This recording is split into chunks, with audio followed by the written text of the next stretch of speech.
in the mail from my dearest and bestest friend, Mike Carmody.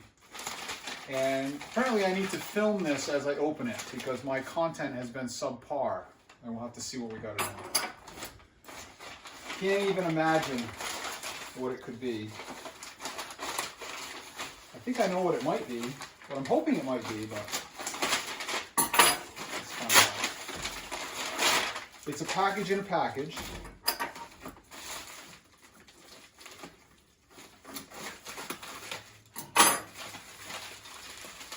And another package in a package. Oh boy, what do we got here? Another package in a package. I can see what it is now though, so I'm excited. Hopefully we don't damage it. Oh my goodness, Mike. The Rinse of Darkness. Mike sent me a tumbler, which he's made himself. He does his own vinyl cutting. And he's got my name. Look at that beautiful stainless mug. Mike is the fresh rinse, and I am the Rinse of Darkness. Thank you, Mike. Hey, good morning, Joe Deary, Powerful Improvements, Putnam, Connecticut. It is Sunday, March 6th, and I'm out here trying to finish my rig build today. It's about 40 degrees, raining. You can see we still have snow on the ground.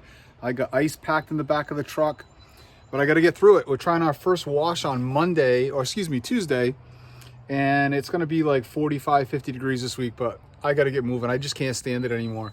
So I have not completed my 12 volt plumbing yet. And we have roof washing this week. So I got to get that plumbed today. I got a new solenoid for my power wash reel. Going to get that wired up today. And you can see I got my chem tanks up top because in the back here with the 275, I'm going to put a dump valve over there. So I'm about to get in the back and we're going to put a uniseal on the inside rail edge, and it's going to come around that piping right, or around that bracketry right there, and I'll have a dump right here. It's going to be this nice yellow hose with the banjo valve on the bottom. And I'm having my first experience today with uniseals. Got this uniseal. My friend Keston has turned me on to many good things. Keston's a very good friend of mine. He's the master of the plumbing. But I've got all these different size uniseals, and we're going to be plumbing all of our tanks today, get that going. But the first thing I'm going to do, I'm nervous, is to poke a hole in my 275 and see how we can make the uniseal fit. So we'll try that here in a minute, and we'll show you the result. Okay, hopefully this is the most stressful thing that we do today. I got the hole cut in there. Again, most stressful thing I've done in a while. There it is. Yeah, there's a couple crumbs in there. I don't want to hear about it, okay? Some ice in there. I don't want to hear about it. I got plenty of filtration. We'll filter that. Nothing I'm going to do about it. This uniseal, cut the hole the exact size. Boom, fits right in there, okay? And then the idea is when you put your fitting in there, it expands that and wedges it in there. So I'm going to get this on there, and I'm going to go heat up my hose. Yeah, forgive the janky camera work. I'm going to get this in there nice and tight. And that looks like it's going to work out really good. I'm pretty happy with it so far. I'll probably put a pair of pliers on that in a sec. Get it in there a little bit better. But I understand a lot of guys use these and have great luck with it, so I'm really counting on it because I don't have another tank, and that's why I was so stressed out doing this. That seems real nice. Okay, and we're gonna hook up the drain, and then we're gonna start filling up this tank, and we're gonna see how it goes. That's nice, buddy. I'm happy with that. All right, here's a cold weather pro tip for you. This hose is beautiful. I love this stuff. Real happy with it. However, it's extremely stiff, crush proof. I've got a thermos full of boiling water, and I'm gonna stick this in here, hopefully without spilling my thermos. And we're gonna let that hang out for a minute or so. And this will be nice and soft, and I should be able to get it onto that nipple. See it? Yeah. It's gonna run around the back of this. I'll be able to hoop it up in there. We'll show you in a minute. But we'll let that soften up and get it on there easily. All right, there's our final result. I'm pretty happy with that. I got it on there as far as I could. Don't really have any leverage in here, but did what I could. I think it's on there pretty good. And we're gonna fill up the tank now and see if we have any leaks. Okay, we're about half full and we're bone dry, no leaks. Real happy about that. Okay, show you my drain. This thing's awesome. There you go. Plenty of flow. Fill buckets, wash my hands. Whatever I'm gonna wanna do. Sweet. This is how you keep, this is your redneck keep dry pad because everything's soaked. I don't feel like laying on my belly and getting wet. All right, I'm working on getting my solenoid back in here. I use stainless steel hardware this time. Hopefully it doesn't rust completely. This is a volatile place because all the SH, any kind of spring a leak, anything falls off, all of this gets sprayed with SH. So we'll be using some white lithium or dielectric grease on some of these things this year. Where these power wires come through, we're gonna fill those holes with silicone when it dries. Today's too wet, but those are gonna get filled with silicone so we don't have any rubbing, okay? I put all new agricultural hose on this. I was using my old red hose from a couple years ago, but I replumbed it. I think it looks better and it's functioning perfectly. Personally, I'm not a huge fan of Flexzilla hose. This stuff is only, I don't know, 5/8 inch hose. This isn't the big stuff. And yeah, 5/8. I've got some better contractor hose that I normally run, but it's out back behind the barn, buried. So we're using this for now. But I think I'll get a little better flow into my tank using my normal contractor hose. This stuff tends to pinch and crush, especially when it's wound up on the reel. So you can see I have all of this extra hose laid out, and that's not how we want to do it. Evie's out here hanging out a little bit because she's crying and needs to be outside. So I'm finishing up wiring the reel, and then we're gonna jump back into plumbing. Okay, last year I wired my reels in, I piggybacked them and strung them along, daisy chain them. This year I'm doing them each individually, so you got 3 on that 40 amp breaker. And you click this in. Now we've made circuit. Here we go at a moment of truth. Hopefully this works. Oh, thank God. It's starting to rain out here.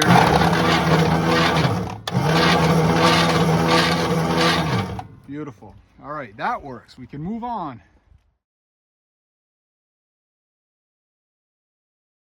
And drilling holes in your brand new tanks is stressful, man.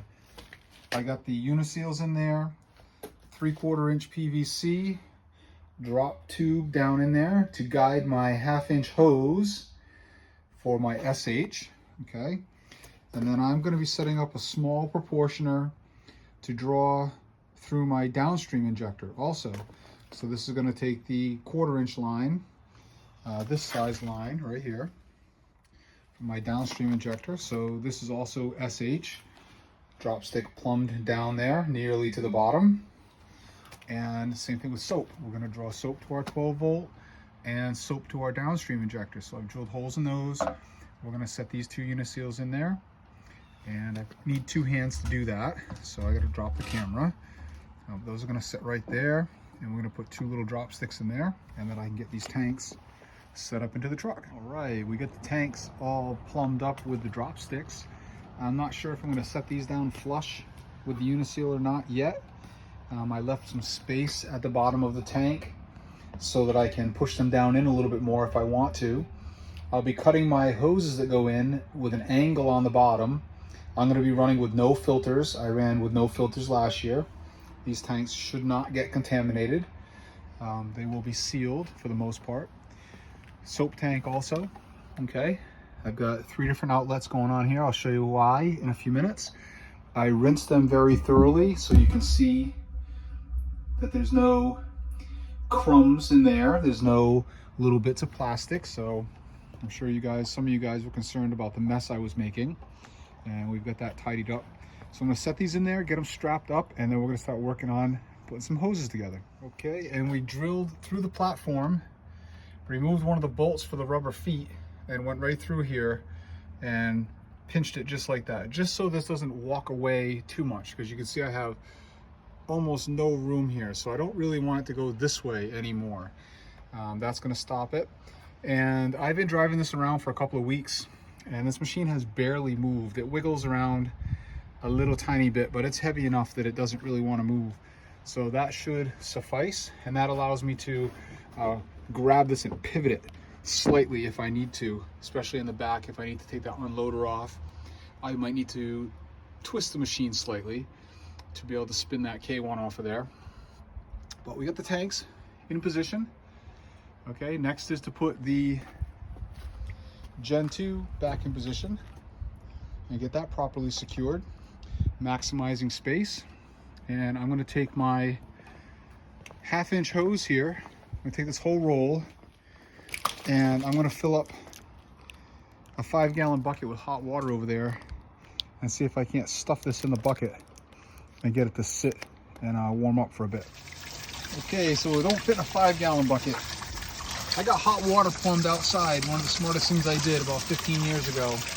And I'm going to fill this bin with hot water and get this hose nice and pliable, and we'll be able to get our 12-volt plumb today. Well, there you go. Off to a good start. Hopefully I can find one of those in my bin or somewhere local. Okay, thankfully I had another one of these little nipples for the soap, 1/2 inch to 1/4 in my box, which I found. I also found another spare one, so I'll clean that up and keep it ready to go. I've got my 12-volt all plumbed. Everything looks really good. I'm happy. I've got a flush valve set up on the top here. This is key to priming your system. Okay, most of you guys that have a 12-volt understand this, but sometimes you can't get your system to prime, and you have to have a flush valve to do that. Okay, my flush valve dumps right into my soap tank. Okay, that's what this is about right here. So when I want to flush my pump, I also flush into my soap tank. So I catch all the water. That's how I fill my soap tank with water. I adjust here, choose just water, and I can fill my soap tank with my 12-volt with water through my system. All right, so that's my flush and my water fill. Then I can switch it this way. I'm going to do some 90s off of this. I didn't have any today. All right, and then this one goes up to my reel. I've got my reel plumbed right along the rail here. Okay, right over to the 12-volt, so it's clean and up out of the way. Goes right to there, right along the rail, and then over to this valve. We put a 90 there so I can come down through the holes, and I'll try to show you the back. All banjoed up, nice and clean. All these tubes do what they need to do. Okay, and I've got also, we got the dual pump here. So one of these is for my roof wash, and then one is chemical transfer. So this one's going to have a banjo fitting on the end that will go to a drop stick that I can put into my 55-gallon tank, and that's going to automatically fill my chem tank with a drop stick that goes to the bottom. So I'll be filling the tank from the bottom so I don't make foam. Same thing with this tank, soap tank. When we fill it with our flush, we're filling from the bottom so we don't create a bunch of foam. I've got the 1/4 inch line in the back there, right into the SH tank. We're going to be pulling straight SH. I'm about to put one in the soap tank too, and I'm devising a little bit of a proportioner over here. This is going to be my SH valve. That's a little banjo valve. I'm going to have a little 3-way up here so I can choose water or SH so I can flush the valve. And then this one's going to go to the soap. And I'm just going to crack this just a hair. And it's going to draw off of here right onto the Sudsucker or GP, whatever I've got in here. Okay? So I'm about to plumb that up. But this is going to be my little device to practice or see if I can develop a downstreaming proportioner. That's what I think the industry needs next, because I don't know, that's what I want. I want someone to make one of these for me. I'm going to be talking to Midwest and see if they can make one, but in the interim I'm going to see if the theory works. Okay, so this is going to be soap, SH, rinse. bypass, you know what I mean? Three-way flush valve. All right, I'm gonna plumb it up. Okay, it's been a long day and I'm ready to try a couple test hits. So I had to extend my wiring from my Gen 2. I poked a hole in there and ran this casing down, grounded to the frame of the skid, which is bolted to the frame of the truck and everything, so that's grounded. Did a little 10 gauge wire extension to the battery. So we have power, okay? I've got it set on bypass right now. So it's bypassing into my soap tank. Got water only turned on. Put water in the soap tank. Bottom feeding it. I put a little bit of eliminator in there and we're filling it up. I'm pulling a little bit of air somewhere. I tried to tighten all the fittings with no luck. I'm hoping once things warm up a little bit, I can tighten them up a little more and maybe do a better job there, okay? My other pump, I've got the pigtail right here to this pump. Pigtail right here to my drop stick into that water because we're testing. So I'm putting water into my SH tank by doing that. See the draw? That one should stop pulling air in just a sec. There we go, nice and clean. So now my SH tank is filling up with water. And I'm going to get that about a third full or so that my downstreaming drop stick can actually pull some water. And I'm going to fire my power washer up and give that a test. So 12 volt functioning. Turn the soap line on. Again, this is going to recirculate back into the soap tank. Now we're pulling a little soap through there too. You see the cloud, see the mix cloud up. See now you can see that I'm pulling soap. Okay?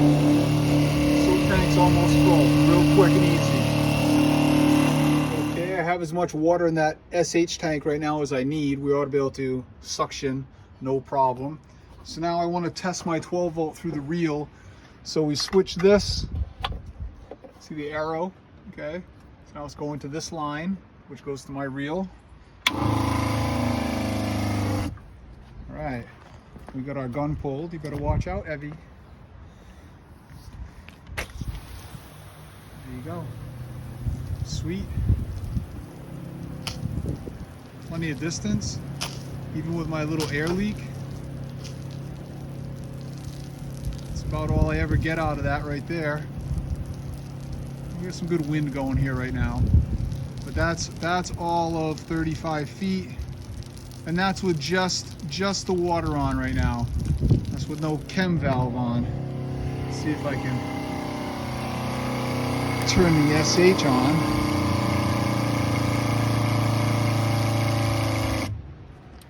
And draw both water and chem. How we like that. There's your air. Oh yeah. Trying to pull chem.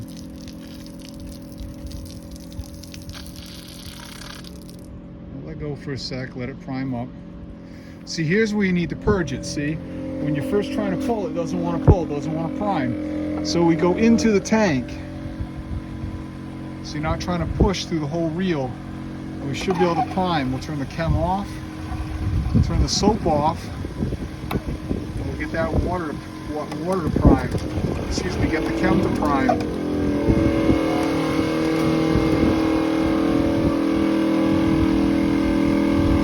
There we go. We got water on full, SH on full, water on full. Open up our soap. Now we'll go back to the reel.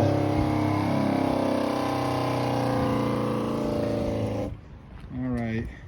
Everyone's confused now, right?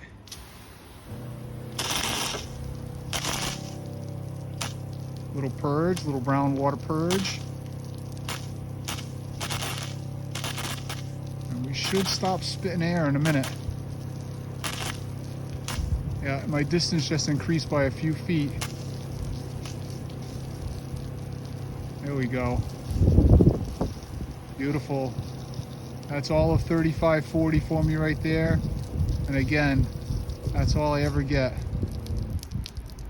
Sweet. Now let's try to power wash. Okay, my camera died. I had to go put it on. I did a little testing without you guys. Show you what's happening here. We are in mix mode on the Flow Pro, so no flashing light. We got SH all the way on, soap off, okay? So with soap off, gotta watch out, Evie. Okay, we got nothing, right? No foam. I'm gonna crack this valve right here, just a little bit, about a quarter of a turn. Red gun, baby. Soap, look at that. Just with a quarter of a turn. Plenty of soap. Now I'm gonna open it all the way. And we get a lot of soap.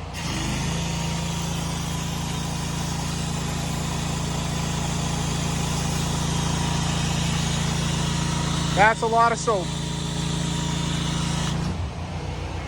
I'll be running it just cracked. I want the choice of using soap or not. Just cracked.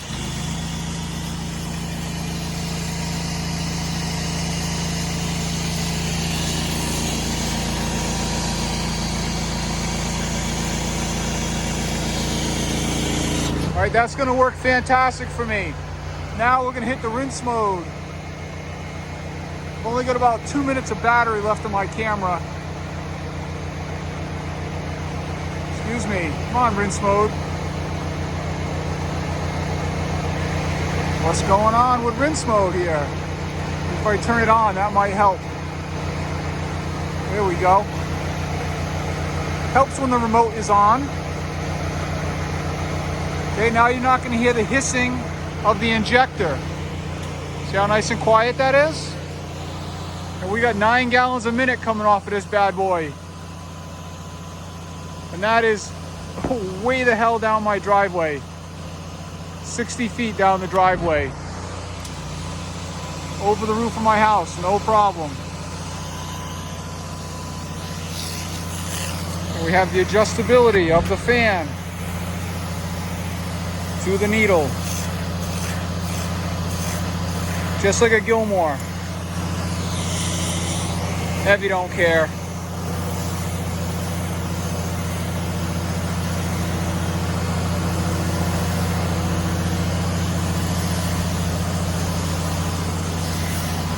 All right, guys, the sun is out. It's a beautiful day. I'm gonna finish rinsing the soap off my driveway and we're going to walk the dog. Catch you guys again soon.